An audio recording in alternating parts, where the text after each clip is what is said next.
Noah and Kate, Chapter 12. Later that night, after a fitful day's sleep filled with incredibly confusing dreams, Noah stood in front of his bathroom mirror and assessed what he saw. Okay, not bad, he thought, turning his face from side to side.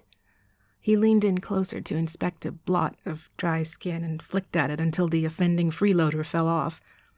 He rubbed his hand over his chin, the carefully cultivated 3-day stubble look that apparently drove women crazy, and decided he had achieved optimum stub. One more day and he'd begin to look scruffy, but tonight he looked like the dudes he saw in those soap operas that were always playing in the ER waiting room. Will Dr. Cade Colton find out his twin brother is alive and sleeping with his wife? Will he look smoking hot while doing it? Tune in next time to find out. He stepped back to check out his chest next, wondering idly if Kate liked chest hair or preferred the airbrushed, hyper-waxed look. Didn't matter, really, since there was zero chance he'd ever let someone rip his hair out by the root for mere vanity. But as these things went, he didn't think he was particularly overgrown. Based on some of the patients he dealt with, whose chests he had to take a razor to before he could even place the electrodes, he seemed to possess an average amount of manly man hair, and it was dark blonde, which helped. Besides, she'd already seen him naked and had apparently found nothing to put her off.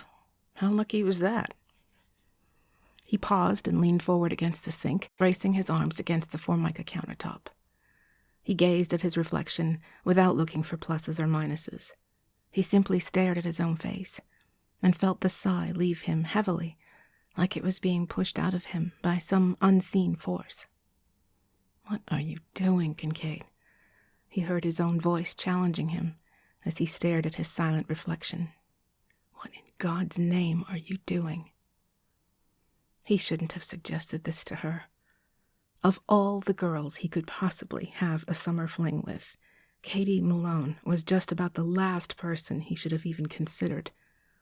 She wasn't the friends with benefits type. She wasn't looking for a casual hookup or a short-lived fling, and he damn well knew it. The fact that she kissed him like she wanted to tear his clothes off and eat him whole, well, that had been a heat-of-the-moment thing. Just pent-up horniness that made her a bit of a wild woman. And his own reaction to it, his own almost mindless desire to put his hands all over her, to kiss her senseless and feel every inch of her curves, well, that was his own sex drought egging him on, too. A man just couldn't go as long as he had without being with a woman. It was unnatural and damn near impossible to resist when the opportunity presented itself again. He left the ensuite and padded out to his bedroom, surveying the jeans and soft gray pullover he'd laid out on the bed. He hadn't chosen them for how they made him look, he had to admit, although he did turn some heads in that sweater for some reason. No, he'd chosen them for how easy they were to take off. If the moment was right, who needed belts and buttons to fumble with, after all? But looking at them now, thinking of himself an hour earlier, going through his wardrobe with the giddy anticipation of a kid at Christmas, he cursed his earlier self. He should have been thinking about how they'd spend the first part of their evening, about what flowers to bring someone who grew flowers for a living, about what to bring for dinner. Should he bring wine? Did she like wine? What about dessert? Then again, maybe he shouldn't. Those were very date-like things to do, very much what someone did when first starting a possible relationship with a woman. That's not what tonight was supposed to be about. Tonight was supposed to be two good friends hanging out, having some food, watching something stupid on Netflix, laughing about the bad acting or the terrible CGI, or the number of sharks that would have made the movie infinitely better. And then, casually, kind of fucking like rabbits in the upstairs loft. It was what they both wanted. Or rather, it was what they had agreed to. And right now, the difference between those two truths hit him in the gut with a sucker punch of guilt. She didn't want this. He wanted this. He was a less freaky Christian Grey, for God's sake, taking exactly what he wanted from her, while offering her nothing she wanted, except his glorious self. He flopped down on the bed, on top of his carefully laid out clothes, and covered his face with his hands. He shouldn't do this. He shouldn't. Paige would kill him if she found out. Kate would almost certainly get hurt, and he'd leave for Panama feeling like a complete asshole. And for what? For incredible sex with a woman who was all prim and serious on the outside and a molten hot lover whenever they kissed? A woman he'd been hot for since he was 15? Jesus, he was only human. He let his hands fall and stared up at the ceiling, wondering if Dr. Cade Colton, the soap opera hunk, ever had these moments of pause. Probably not. He was too busy running the hospital and keeping 3 wives from bumping into each other to worry about things like this. Thinking of the hospital waiting room triggered a memory, and he frowned. Emma had said something about filling in for the night shift on another out-of-town transfer, and he'd forgotten to find out if she'd snagged anyone to help her out. If she hadn't been able to get one of the guys to volunteer, she'd probably end up going with Marie or Jojo, and Noah didn't like the idea of 2 women heading off to the city hospital on their own. Sexist, maybe, but that neighborhood was where he'd been knifed and assaulted by drunk patients more times than he could count.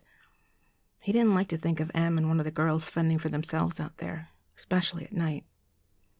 He grabbed his cell phone from the bedside table and called Emma, waiting patiently for the call to connect. When she picked up, he could hear the echoey tumult of the station house in the background, and he knew she was indeed at work. "Em," he said, "you taking that transfer to General tonight?" He had long ago dispensed with greetings or small talk when speaking to Emma. "Yep," she answered, and then held the phone away from her mouth so she could call out something muffled and incomprehensible to someone else. She came back, louder than before. "Yep, heading out in 30. What's up?" "You get someone to go with?" "Yeah, no worries." "Who?" "Adam, from Central." "Adam what's-his-face?" Noah frowned, thinking of the slight, gangly new hire who wouldn't be much protection for her. "The new guy?" "No, Adam Liskey, from Dunmore." "Oh, okay, good." Noah thought of the former linebacker turned medic and felt a trickle of relief. "He's on it for sure? On the scat, I mean." "Yes, Noah." He could hear her rolling her eyes. "I'm fine. Enjoy your day off." "'Cause I'll do it if he doesn't show." "He's here now," she said. "It's okay. I don't need you. Go enjoy your night off." "If you're sure." "I'm hanging up." And she did. He put the phone down with a sigh, relieved she'd found some muscle to go with her. He lay back down on the bed and resumed his inspection of the ceiling, wondering if there was anything else he could possibly do tonight instead. Go enjoy your night off. He should, shouldn't he? What was the big deal, anyway? They were both adults, and she knew the deal backwards and forwards. He'd even given her a chance to say no, and she'd kissed him and started asking about how it would work. She wanted this too. She wanted him as much as he wanted her.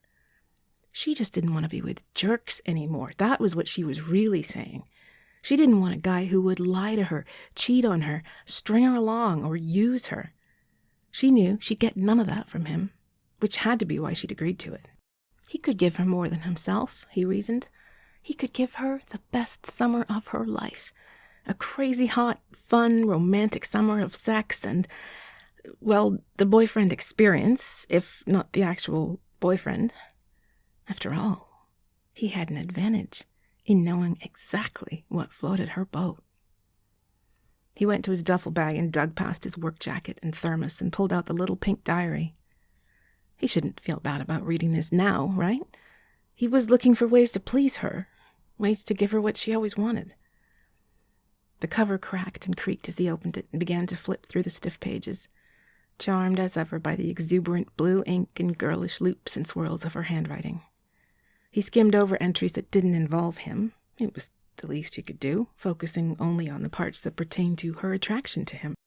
He looked for his name and stopped at the first mention of it he found. I went to Paige's after school today, and Noah was just leaving for his cadet training at the fire station. Oh my God, he looked so cute. His uniform, he looked all cleaned up and polished and all official and serious. Gosh, he's so gorgeous. I don't know how I'm going to stand it. Hey, maybe the uniform instead of the gray shirt and jeans. He brushed the thought away. She'd know he wasn't coming right from work. There'd be no excuse for coming over in uniform. Except, of course, that she liked it, and he knew that she liked it, and, well, it just seemed a little too bad porno setup to show up like that. "Hey, ma'am, you called 911? Have you got a fever, baby? 'Cause you're so fucking hot. Bow, chicka, wow, wow." He looked through more entries, hoping against hope for a helpful chart or table titled, "Here's what I hope Noah Kincaid will do to me if we ever hook up, in order of preference, with bonus tips at the end." Instead, he found a dried flower pressed between 2 pages near the middle, some purple leafy thing he recognized from the field of wildflowers just up the hill from the cabin. "I snuck out of the cabin tonight while Paige was asleep, because I was just too hot to sleep. I had only planned to sit out on the deck, but the moon was full and so beautiful, and so I decided to go exploring a bit, up beyond the bend in the road. I found this incredible field of wildflowers, just bursting with color and every sort of delicate blossom you can imagine.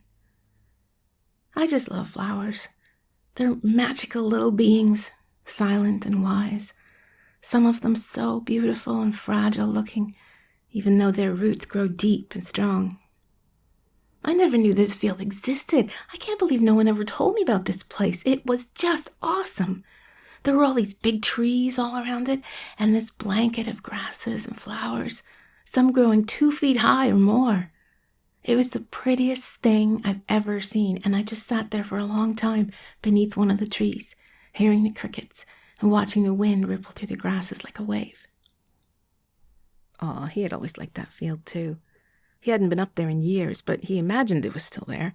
Unless someone from the city had bought it and built a McCottage on the lot, it probably hadn't changed much in 15 years, like so many properties along that road.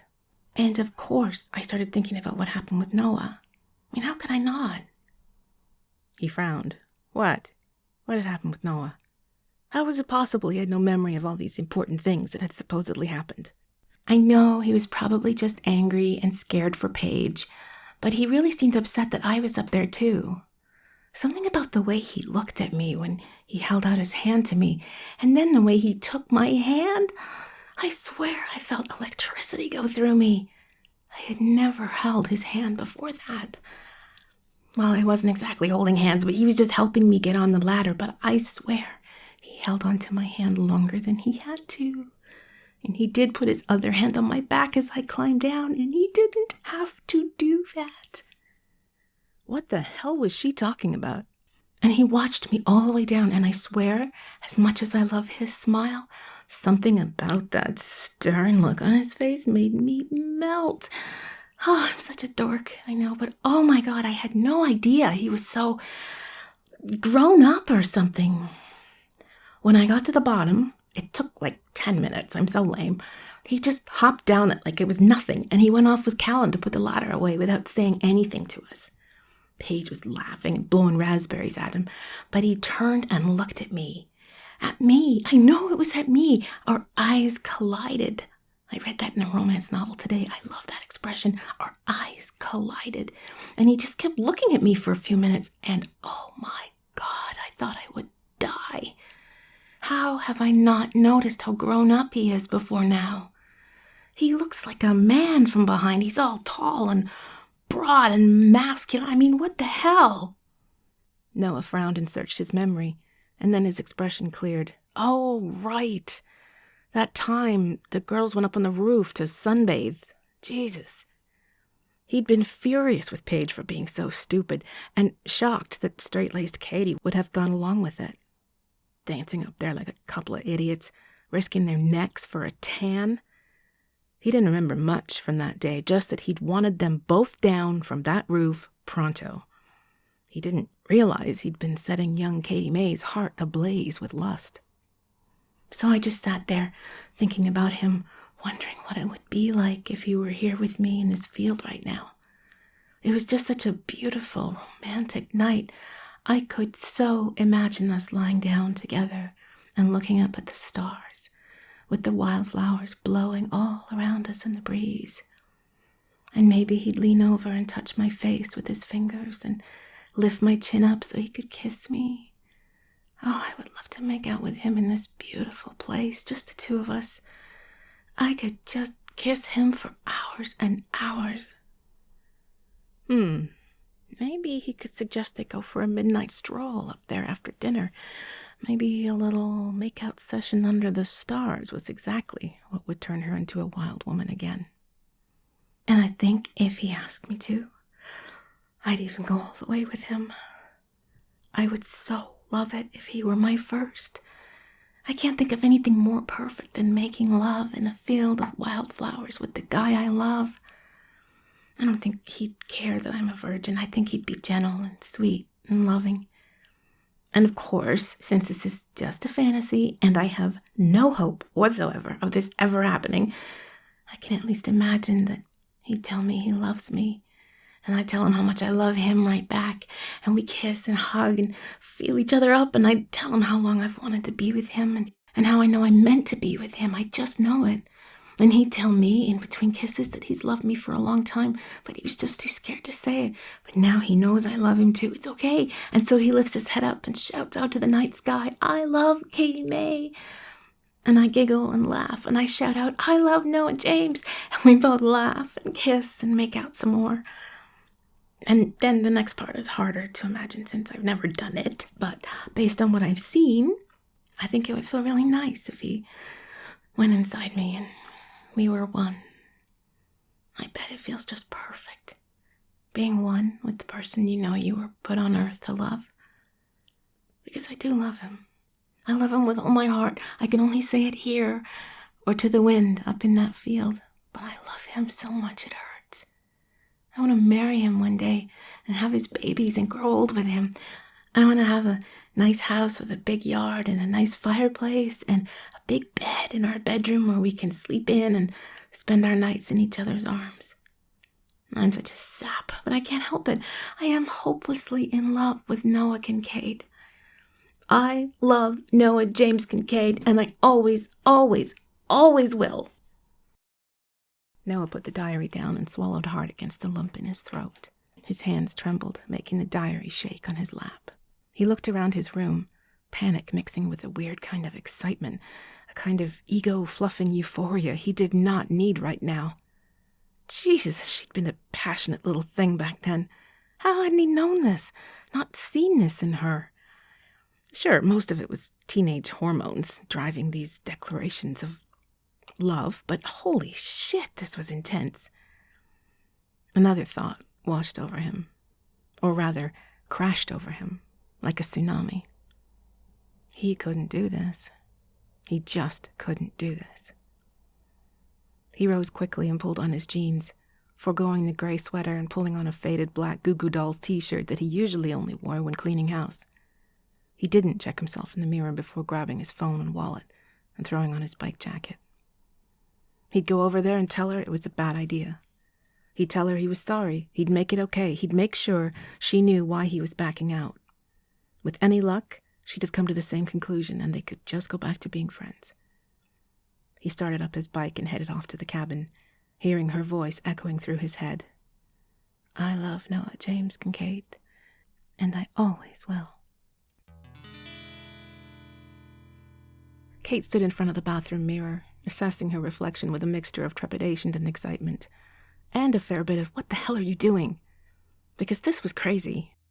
Here she was, primping in front of a mirror, waiting for a man to come over and take her to bed. A man who absolutely did not want anything more from her than sex. Just like all the other guys in her life. The only difference being that this one had at least said it to her face, with a gentle voice and glowing eyes. Like that made it okay. It was all kinds of wrong for her and would lead to nothing but unhappiness. It was the FA part of her NMFA vow. It was exactly what she had promised herself she wasn't going to do. And yet here she was, waiting for the sound of his motorcycle rumbling up the gravel road, butterflies dancing in her stomach. She sighed, challenging her reflection to come up with some definitive answer to the dilemma battling it out in her head. Ever since she'd left Noah's apartment, she'd swung wildly from certainty that this was the best thing to do when attracted so strongly to someone so wrong for her, to the conviction that she should just buy a chastity belt already and hold out for what she really wanted. The two sides faced off like presidential candidates, each presenting a pretty compelling argument, until the other side piped up. "Look," her brain said, "you came back here to start over, to stop making mistakes with men. You came here to settle down, to look for a decent, stable relationship that could end up in marriage and family.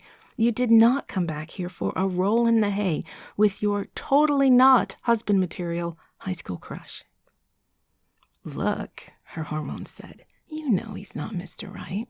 He's Mr. Right now. That's the mistake you made with all the others. You've expected fairy dust and romance and happily ever after with guys who, at best, were summer flings, or, God help you, barely even one-night stand material. You wanted forever with guys you really shouldn't have given the time of day. This was different," her hormones cajoled her. "It wouldn't be like the other times. This was a chance to have a fling with a guy so hot, so incredibly, potently desirable that it was hard to believe he was actually human sometimes. This was a chance to be with a guy she'd had a crush on for half her life. This was a chance to feel normal, to have what other people had without guilt or worry or such somber, serious plans for the future. It had a built-in expiry date, as he'd said. It wouldn't end in tears and broken hearts. It would wind down naturally, and they'd still be friends. It was perfect. So why was her hand shaking like a leaf when she reached for the bathroom door? She took her deep breath and pushed her hair back out of her eyes. She'd left it long and loose, lightly curled thanks to sleeping on some giant-ass rollers she'd heard you could sleep comfortably in. Another lie perpetuated by the beauty industry. She had spent an hour trying to decide what to wear, putting on a light summer dress with a plunging neckline, until she decided that might look a little desperate. She finally settled on her usual wardrobe these days, a light cotton t-shirt and comfortable jeans. She hadn't bothered with makeup, since she was pretty sure smearing lipstick or foundation all over his face might spoil the mood. And she never could get eyeliner right anyway. No matter what she did, she ended up looking like a frightened goth. So this was as good as she got. Natural, makeup-free, plainly dressed, nervous as hell. She walked out into the living room and fluffed some pillows, rearranging them a few times until she just ended up putting them back the way they were to begin with. She straightened some knickknacks on the bookshelf, aware that these were technically his knickknacks, and so he probably wouldn't care how haphazardly they were arranged. For the 100th time that day, she wished she could call Paige and ask her advice. She'd even flirted, briefly, with the idea of telling her everything but the identity of the guy in question, hoping the dilemma she was faced with would overshadow Paige's need to know who he was. But who was she kidding? Paige wouldn't rest until she'd pried it out of her. And even if Kate could withstand the pressure to reveal all, she wouldn't put it past Paige to drive up here and hide in the bushes with binoculars, waiting for a glimpse of Mr. Booty Call when he arrived. No, she couldn't call Paige. She could pretend she was sick. She could call him up and tell him she was having terrible shooting pains in her eyeballs or something and beg off. Except he was a paramedic. He'd probably come over in his rig with the lights and sirens blaring to take her to hospital. Dear God, why did this have to be so hard? She walked around the living room in aimless circles, giving in to the impulse to gnaw on a thumbnail. Sex wasn't that great anyway, she reminded herself. It could feel nice, sure. It was exciting, sometimes, if she let her imagination go. And certainly someone as sexy as Noah would provide ample material in that regard. But it wasn't the earth-shattering pleasure coma that Hollywood liked to pretend it was. And as much as it was possible to know such a thing about oneself, she didn't think she was particularly good at it. No lover had ever fallen back in a sweaty heap, panting for breath and declaring, "Good God, woman, you nearly killed me." What if she wasn't good enough? A guy like Noah was more than likely pretty experienced, and had almost definitely had way more lovers than she'd had. Maybe he was a sexual Olympian, and would expect her to be as acrobatic, as adventurous, as flexible. She'd seen enough porn, thanks to her over-spammed inbox, to get a general idea of what men expected from sex these days. Most of it scared the life out of her, if she were honest. She didn't know how women did half the things she'd seen, let alone with a stranger, on film. She'd probably be a huge disappointment to him, but unlike a true one-night stand, she knew he was too nice to say anything. And the other guy would suddenly lose her number, but Noah would stick it out, not wanting to hurt her feelings. Was that fair to him? Was that fair to her? And then there was the whole leaving for Panama thing. Leaving for Panama and not coming back. Or rather, wanting to leave for Panama and not come back. She knew how badly he wanted to go. Hell, he talked about traveling the world even back in high school. He was finally doing it, and she was happy for him. But would she be so happy for him if they'd been a couple all summer? Maybe he could be cavalier about sex. Maybe he could sleep with women he didn't love, but as she sat back against the edge of the couch, she realized just how different they really were. She couldn't quite trust herself not to want him to stay. She went to her laptop on the dining room table and did a search on Global Medic, the outfit he was volunteering with. She was tempted to creep his Facebook from the past few years to hopefully get a glimpse of previous girlfriends or see some status line like Lone Wolf or some wall post like had to break up with a clingy girl this week. She wanted to cuddle after sex. But she resisted the urge. She wanted to focus on the positive and see if she could feel some of the excitement and adventure she saw so plainly on his face when he talked about going away. She knew they were doing amazing things for needy people. She knew it was a wonderful cause, and that he was a wonderful person for wanting to be part of it. She scrolled through pictures of smiling people with hammers and 2x4s at some rudimentary hospital, and even more of makeshift tent clinics with doctors and nurses tending to wide-eyed, grubby children and their worried parents. She could see why this would be so fulfilling. Noah would be perfect down there. His easygoing good nature would charm everyone, and his medical expertise looked like it was sorely needed. It would be good for him, and for them. Just not so good for her, her brain reminded her. Hormones don't care about anything but the next 5 minutes with a guy. You want the next 5 decades or so. She dropped her head to her arm and let her fist beat limply against the table a few times, groaning in frustration into the crook of her elbow. This was impossible. What the hell was she supposed to do? Just then, her laptop dinged, the familiar little sound that signaled a new email. She lifted her head up, thinking for a breathless moment that it was a message from Noah, saying he had changed his mind. It wasn't from Noah. The sender and subject line jumped out at her immediately. From marriageminded.com. Congratulations! You have a contact request from Josh R. She stared at the screen, not even sure what she was seeing at first. Then it slowly sunk in, and a flush of excitement filled her. She had a contact request.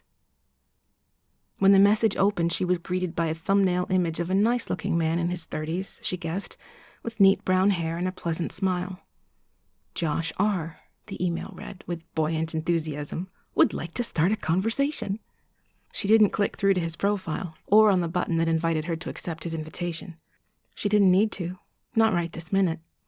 It was enough to just sit there and stare at the screen, her heart pounding. It was working, her mind triumphed. It didn't mean Josh was her Prince Charming. She might not even want to meet him once she read his profile, but it was working. Her profile had only been up for a few days, and already someone was interested in meeting her. Someone who was like her. Someone who wanted what she wanted. Someone she wasn't going to disappoint. The rumble of a motorcycle pulling onto the gravel drive shook her out of her daze. She quickly closed the laptop and stood, feeling how hot her cheeks were, knowing she was probably tomato red. Noah swung his leg over his bike and crunched up the gravel drive towards the cabin, dreading what he was about to say to Kate. He had rehearsed possible lines on the way over, as the evening summer air blew through his helmet and made his jacket ripple in the breeze. There were so many ways he could say it, including the old standby, "It's not you, it's me," but he knew none of them really worked. There just was no good way to say that actually you didn't want to have sex with someone after all, after talking them into it in the first place. He mounted the stairs, feeling how soft the rain-washed cedar planks felt after so many years exposed to the elements. Jesus, not now, he scolded himself. This was not the time to be thinking about all the repairs the cottage needed, even if part of him was only thinking about it because Kate was sheltered under these peeling shingles and rotting joists. And now it seemed much more important that the cabin remain safe and warm. Just as he reached the second step from the top, the door to the cabin opened, and there she was, standing behind the screen door with a wide, happy smile on her face. Her cheeks were flushed pink, and her eyes, God, her eyes, they actually sparkled. She was glowing with radiant happiness, more beautiful than he had ever seen her in his whole life. Oh, shit. Hi there, she said, pushing open the screen door by way of invitation. When he paused on the step, and it was obvious he wasn't planning to come inside, her smile flickered a little. The radiance dimmed just that little bit. His stomach clenched with guilt, and other parts of him rebelled at the idea of not just striding forward and kissing her senseless. But he remained where he was, and smiled at her with a penitent smile. Do you mind if, could we just talk for a minute? He cleared his throat. Out here, I mean? She blinked, and her brow furrowed slightly.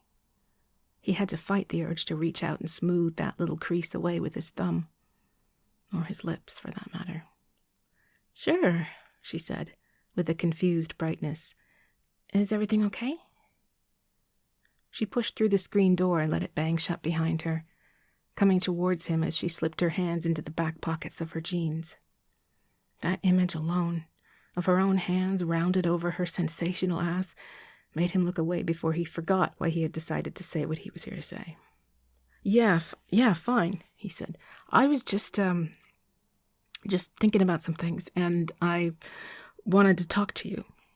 You know, before... He cringed inwardly. Smooth, Kincaid. Now she looked even more worried. Okay, she said, her eyes searching his, as if looking for the answers he wasn't giving her. You want to come in? Oh, no, he thought. Not a good idea. Too many flat surfaces and soft furnishings. Way too easy to find himself accidentally on purpose having sex with her. It won't take long. I thought we could just sit out here for a minute, was what he came up with. And to demonstrate, since there was a decided lack of patio furniture out front, not to mention a decided lack of patio, he turned and took a seat on the top step, angling his head to look up at her and beckon her silently to join him. She looked at him for a moment, then tucked her wild, gorgeous waves behind both ears and took a seat beside him. A sweet floral fragrance wafted towards him, delicate and subtle, and he breathed it in. It was so her, in ways he couldn't ever explain, and it made him all the more aware of her body so close to him, their knees brushing against each other on the narrow steps. I was just thinking, he said, looking down at the bottom step, speaking quickly before he could change his mind, about this arrangement we talked about, this friends with benefits thing. He could have sworn he felt her tense just then, although she said, casually enough, Oh? Yeah, he said, aiming for airy. You know, in the light of day and all that. I just thought maybe it wasn't, the best idea for us. Okay, now she was definitely tensing. He looked over at her to try to catch her eyes, hoping that her sweet sparkle hadn't died. The last thing he wanted was for her to think he didn't want to be with her. Want had nothing to do with it. If he accomplished nothing else tonight, he wanted to make sure she was crystal clear on that. But instead of seeing worry or disappointment on her face, he saw something else altogether. Something that looked like hope. Oh, Jesus God, he cursed himself. Did she think he meant... I mean, considering we want such different things, he said quickly. And because I'm leaving soon, you know. We're such good friends and all. I'm just worried it wouldn't be a good idea for either of us. She swallowed then. He could almost hear the gulp. She looked down as she nodded, her wavy hair bouncing a little over her shoulders, her eyelashes long and dark against her fair skin. What are you thinking? He asked, gentling his voice a little. You can tell me what you think too, you know. We can talk about this. She waited for a long, almost torturous moment before answering, her eyes never rising to meet his. He felt like he couldn't breathe, waiting for whatever she was going to do or say next. Cry? Scream at him? Kiss him? He had no earthly idea what she was thinking, but by her effort to avoid his eyes, and the tension he felt emanating through her, he knew it probably wasn't anything good. Finally, she drew in a deep breath and lifted her head, still not looking at him, but rather looking off into the middle distance.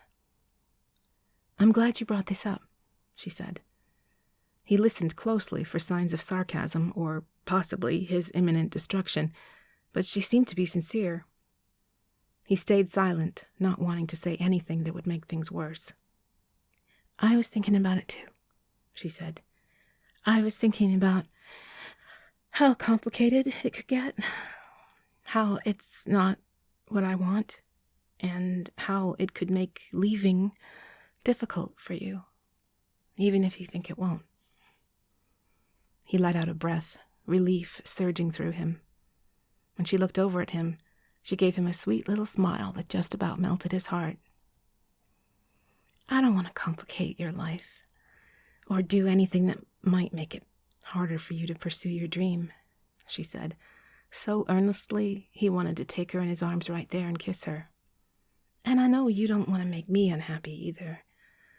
I think we care about each other too much, as friends, to risk so much on, she faltered, on meaningless sex. Okay, that hurt a little. Unexpectedly. He'd never said it would be meaningless. Just because it wouldn't lead to marriage vows didn't mean it was meaningless. Is that what she really thought he wanted from her?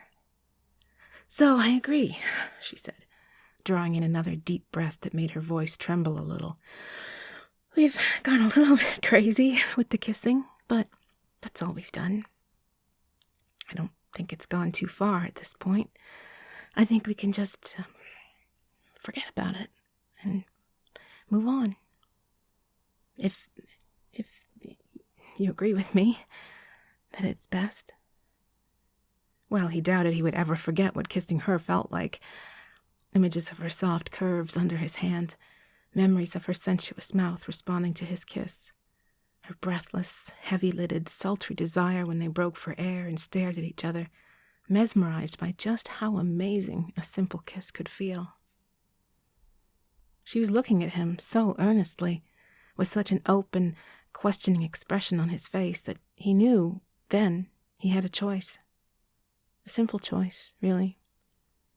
He could lean forward and slide his hand along her jaw into her hair, grip her tenderly, smoothing his thumb over her cheek as he gazed into her eyes.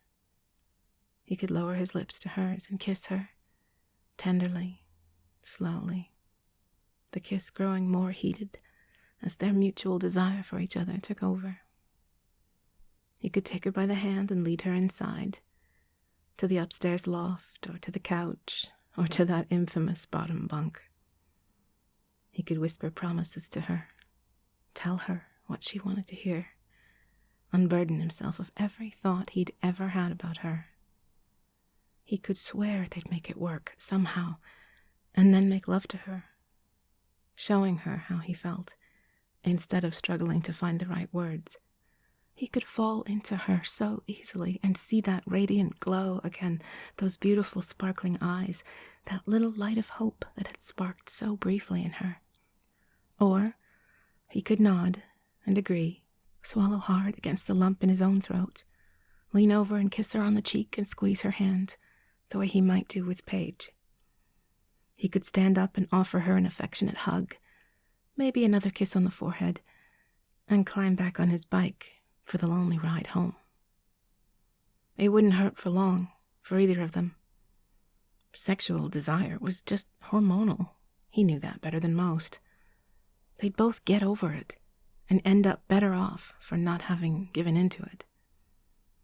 It really was the only rational thing to do. "I do," he said, and reached for her hand. He threaded his fingers through hers, so soft and small and delicate in his large paw. "I do think it's best."